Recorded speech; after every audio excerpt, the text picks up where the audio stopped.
warahmatullahi wabarakatuh. Perkenalkan, nama saya Suci Madani. Saya dari Lokal 6 FEGMI. Di sini saya akan menjelaskan metode yang saya gunakan dalam pembuatan RPP, yaitu saya menggunakan metode ceramah.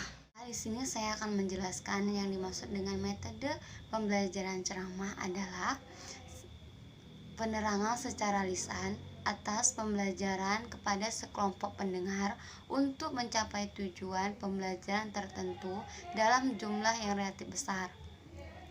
Ceramah cocok untuk penyampaian bahan belajar yang berupa informasi dan jika bahan belajar itu sangat sukar didapatkan.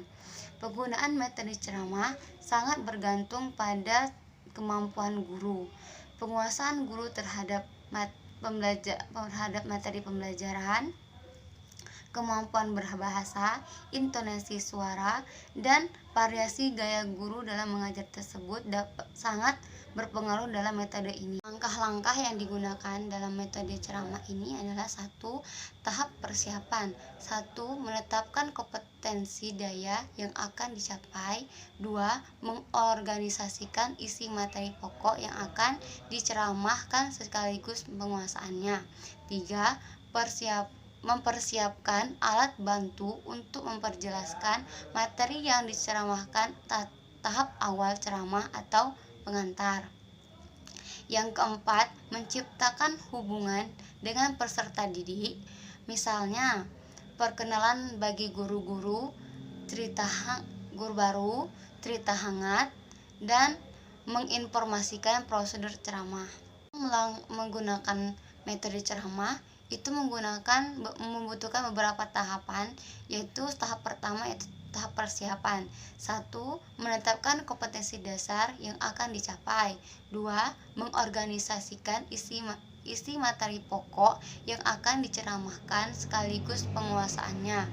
3. Mempersiapkan alat bantu untuk memperjelas materi yang diceramahkan tahap awal ceramah atau pengantar. Yang keempat, menciptakan hubungan dengan peserta didik. Yang kelima, menarik perhatian peserta didik. 6. Yaitu mengekspos isi materi yang penting. Tahap yang kedua yaitu tahap pengembangan.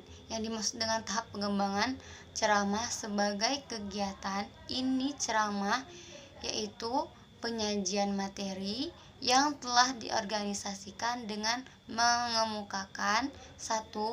Agar peserta didik mudah memahami materi. Penjelasan hendaknya singkat dan jelas dengan menggunakan kata-kata sederhana dan kalimat pendek.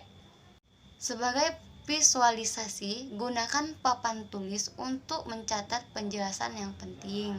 Ketiga, untuk menetapkan materi ceramah perlu diulang beberapa materi yang dianggap penting. Yang keempat, untuk memperjelas isi ceramah perlu diberikan ilustrasi atau contoh konkret dari sekitar kehidupan peserta didik. Yang kelima, agar ceramah berhasil perlu pengaturan alokasi waktu, yaitu setiap 10-12 menit diselingi dengan cerita menarik, lucu, dan segar atau diajukan pertanyaan sekaligus untuk mengecek pemahaman peserta didik. Tahap terakhir ceramah yaitu 1. Bersama peserta didik membuat kesimpulan tentang materi yang telah disajikan. Yang kedua, mengecek umpan balik peserta didik tentang materi yang telah diajarkan atau yang telah disajikan oleh guru tersebut. Itulah penjelasan dari saya seputar metode ceramah, metode pembelajaran ceramah. Sekian, terima kasih. Wassalamualaikum warahmatullahi wabarakatuh.